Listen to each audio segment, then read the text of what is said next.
Cyberpunk 2077 was announced all the way back in 2012 with a simple vision to create a mature RPG that felt brutal and realistic. It was to feature a gripping, non-linear story filled with life and detail. It was to have advanced RPG mechanics, all based on Mike Pondsmith's tabletop RPG. It was to have a variety of different character classes for players to choose from. It was to include a gigantic amount of weapons, upgrades, implants, and other toys. Most notable, CD Projekt Red wanted to set a new standard in this cyberpunk genre by creating an exceptional gaming experience. That was the vision, the goal that CDPR had all the way back in 2012. Over the course of the last decade, a lot has changed in terms of CDPR's standing in this industry and gaming in general. I mean, back in 2012, CDPR was a pretty small developer who was gearing up for their next adventure, The Witcher 3 Wild Hunt, a game that would destroy expectations in 2015, arguably stealing Bethesda's thunder that year. But that was the game that put CD Projekt Red on the map for many, and following the completion of Geralt's journey, all attention moved to CDPR's next adventure into the dark future. With Cyberpunk 2077, we've seen this game grow from brief mentions and interviews back in 2016 to a beep in January of 2018 to our first gameplay reveal later that year to now, a moment that feels still unbelievable considering the long road it has taken to get here. For the last few days, I've been immersed into the world of Night City, courtesy of CD Projekt Red. So far, I've racked up a playtime of about 40 hours, maybe just above that on PC. While I have completed the main storyline, explored multiple different endings and paths, completed many side jobs, gigs, and other activities, I still feel like I have many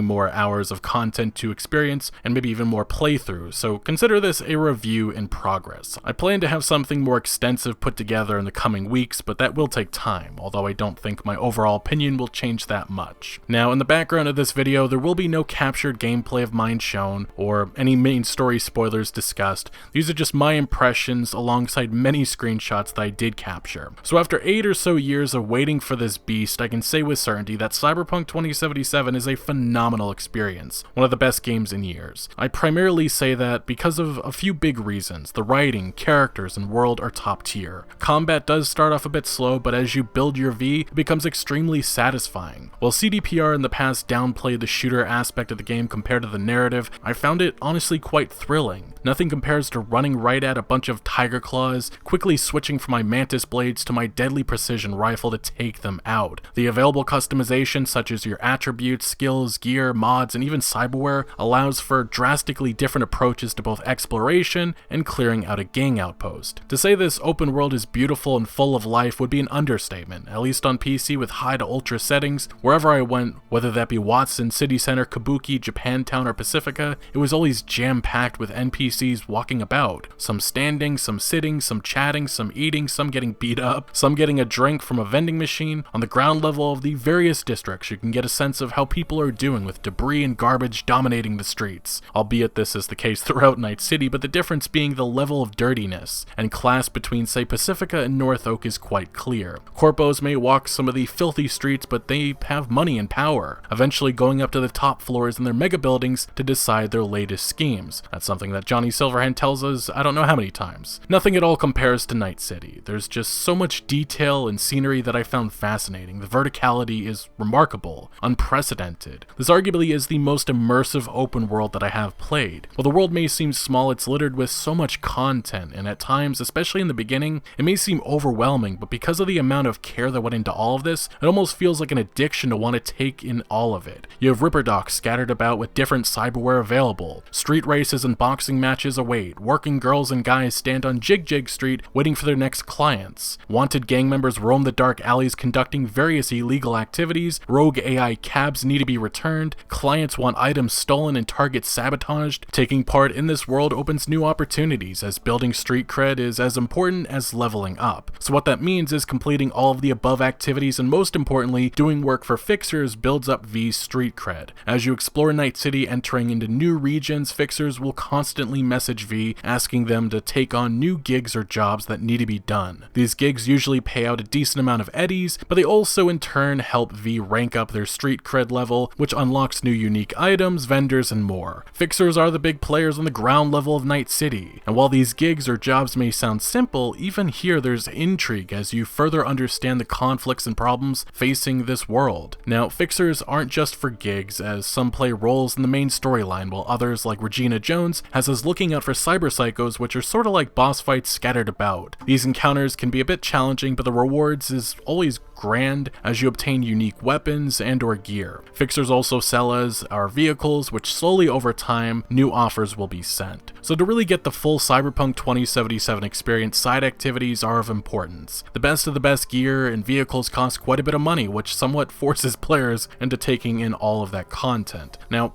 first-person perspective being the sole camera option as we explore and shoot up scavs was a decision that many disapproved of, and while I personally understand those complaints, I also can see why CDPR wanted to go this route. There's something really unique about seeing everything around you, whether that be the giant skyscrapers that dominate the view above us, or the various moments that you just have to be in control, eye to eye, to really grasp the emotions coming from the character in front of you. It certainly feels like solely a creative decision, one that I personally liked, but I also can understand the counter-argument because I think many wished to see their character as often as possible. That's something that I have to admit, sometimes I just wished I could see V in combat. This is a role-playing game where a big focus is on V's appearance, which unfortunately does not happen a lot. Sure, there are mirrors to look at, a couple of special moments in third-person view when on a motorbike, but that is it through most of the experience. Fortunately though, there is a photo mode that features numerous options to capture V's appearance, such as different camera angles, poses, and effects, which this mode can be utilized at almost all times. Whenever I entered a new district or found myself looking at a beautiful view, I just had to open the photo mode to play around with it. Definitely a nice surprise feature. So let's now touch on driving and how it feels, because quite honestly, I do feel kinda mixed on this aspect. Driving just feels fine. Maybe a little too loose. You can definitely tell this was not a focus, and more times than not, I found myself choosing to just walk to locations instead. Racing through the streets of Haywood on an ARC motorbike can be fun, but other games in this genre have done a better job. It's actually kind of funny seeing, for the last few years, all the people calling this game a futuristic Grand Theft Auto, when quite clearly it's just not that. Vehicle destruction also doesn't seem very big, like driving full speed into other vehicles led to debris flying, but minimal damage. It's not like, say, Grand Theft Auto. As I am playing a pre-day one patch build, calling an obtained car to my location was also a hassle, as often my Quadra-Type 66 Avenger would just drive away from me or get stuck behind traffic. Not very reliable, really, any of the vehicles with coming to your location. But with driving, CDPR though, they accomplished the ultimate goal of getting you from one location to another in stylish automobiles that feel satisfying enough. Next though, the sound of Night City. This is just another element that makes this open world feel beyond the word immersive. Walking through Watson for the first time was a surreal feeling, as there's just so much going on around you. You can hear the chatter in the streets,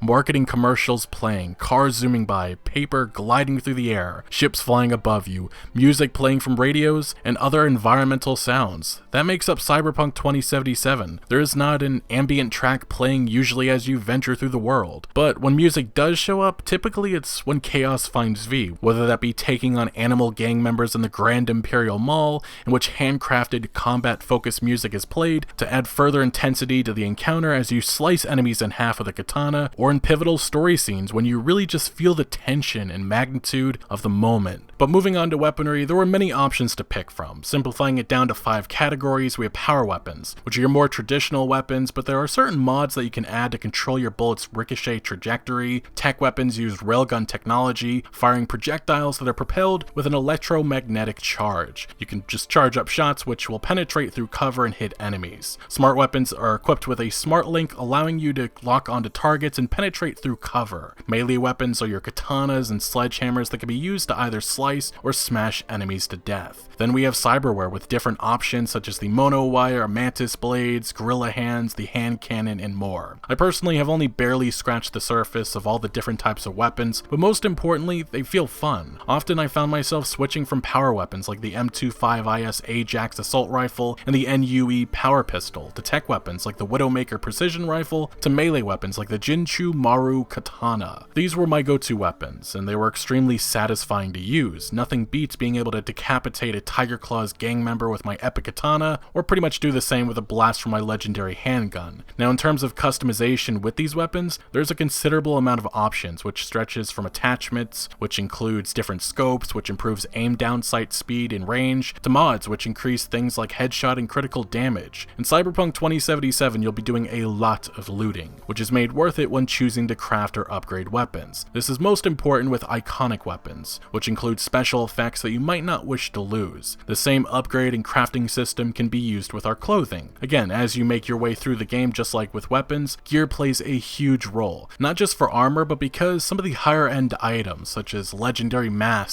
or pants or jackets, they have mod slots as well, which can improve carrying capacity, critical damage, and your ability to evade attacks. None of this is very far from what we had in The Witcher 3, and again, I found this aspect of customizing V quite enjoyable. Speaking of customizing our character, I won't really touch too much on the character creation menu, as I'm sure you're all aware you can make your ultimate V. I myself probably went for the more boring option, but I personally didn't care for most of the other faces and heads that I scrolled through. Of course, I did customize my face with some cyberware, added some facial scars, and a nice big snake tattoo across my body, and then yes, made sure I had the big schlungadong. If anything, this character creation menu is very similar to Saints Row 2. But when you do start your journey into Night City for the first time, you have to pick a life path, with 3 options available: the Nomad, Street Kid, and Corpo. I picked the Nomad, which this life path decision plays a role throughout the game, unlocking exclusive dialogue options and quests. Speaking as someone who belonged to a clan and is an outsider to Night City comes with benefits, but also some consequences depending on which characters, gangs, corporations you're dealing with. In addition to my Nomad life path, I primarily played as a solo, meaning I invested much of my attribute and perk points into reflexes, improving my assault skill by acquiring perks like named bullets, which increase my critical damage with rifles and SMGs by 35%, and Executioner, which dealt 25% more damage with rifles and SMGs to enemies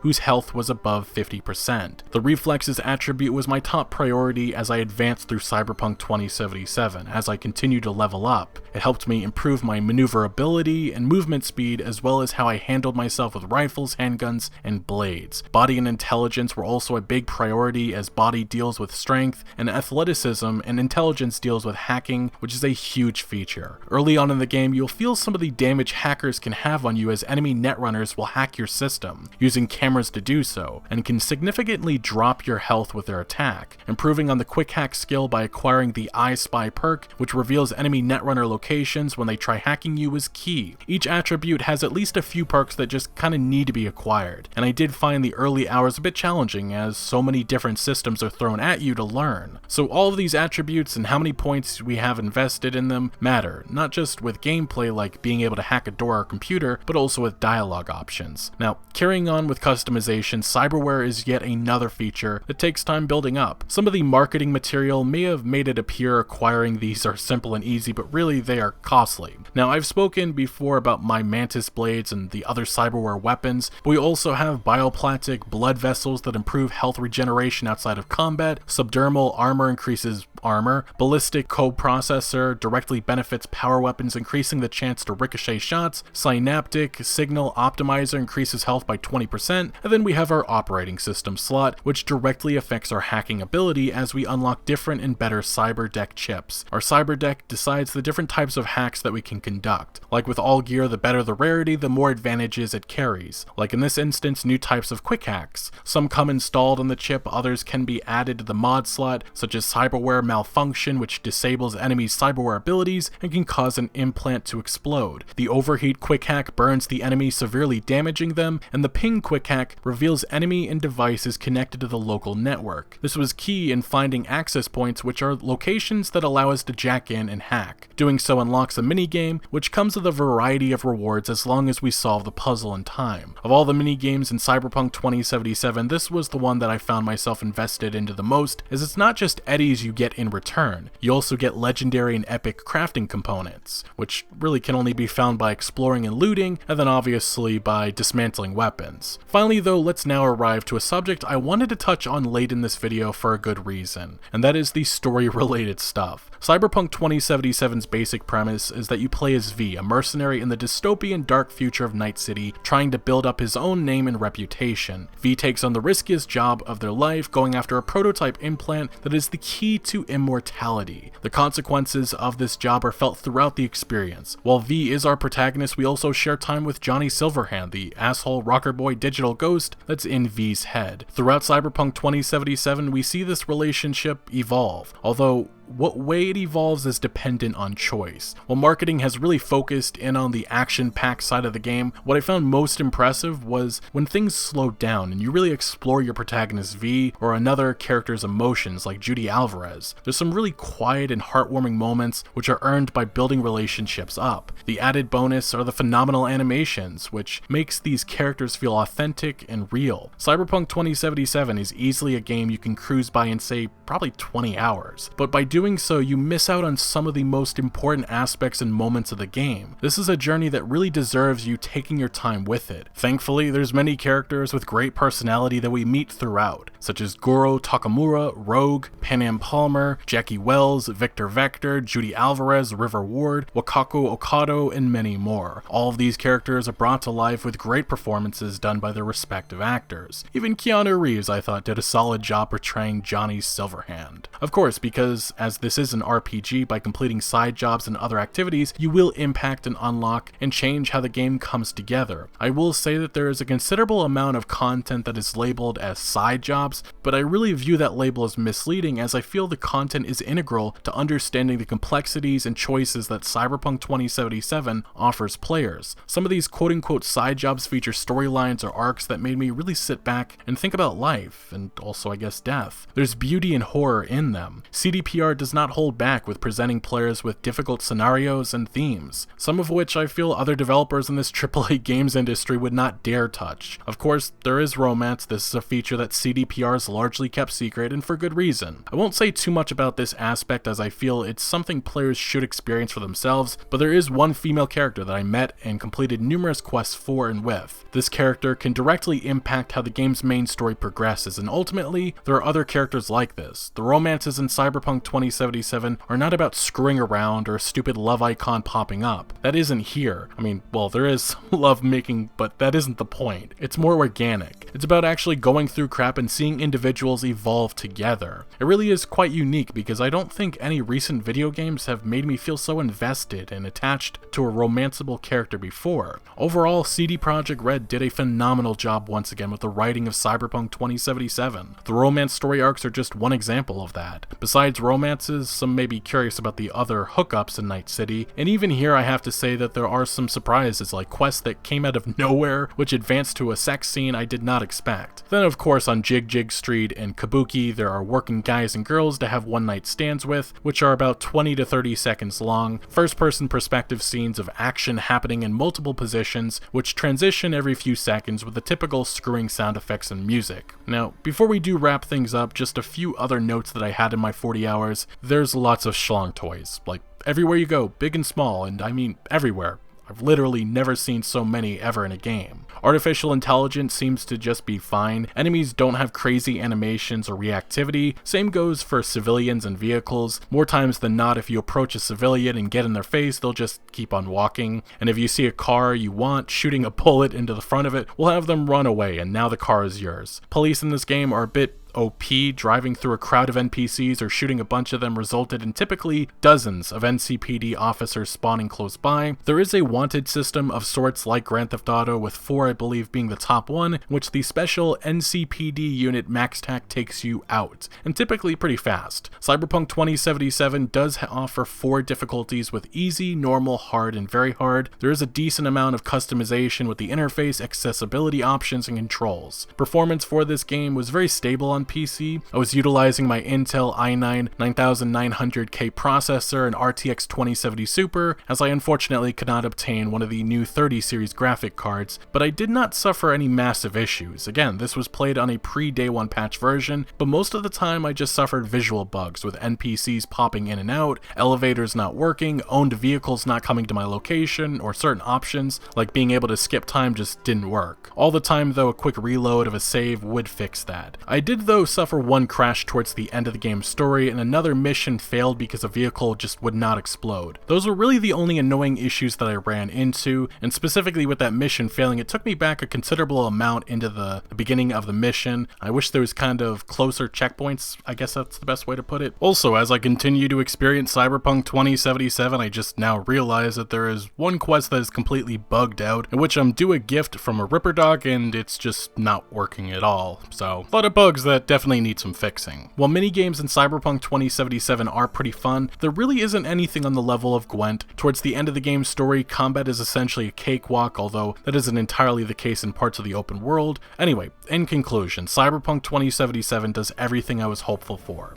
It provides a compelling narrative with well-written characters, deep and emotional quests, and genuine intrigue throughout. There's tons of customization, combat is fun, exploring the open world is an experience, mission design is solid with a variety of different activities for us to take part in, and there's tons of unique loot and gear. Cyberpunk 2077 is a phenomenal experience, with its only noticeable issues really being the bugs that hopefully will be solved sooner rather than later. While I am more than satisfied by much of what Cyberpunk 2077 offers players in terms of gameplay, the real highlight of this game for myself isn't the combat or cyberware or skills or graphics, but that of the characters and adventures crafted. The narrative and choices presented offers so much replayability, which has me excited to jump in for a new journey of seeing the secrets of this game and world. So, if it's not clear already, I highly recommend Cyberpunk 2077. This is a must-buy in my opinion. It's not a perfect game, there is no such thing. Some elements here are very much just serviceable, but everything I was looking for in Cyberpunk 2077, the dark future,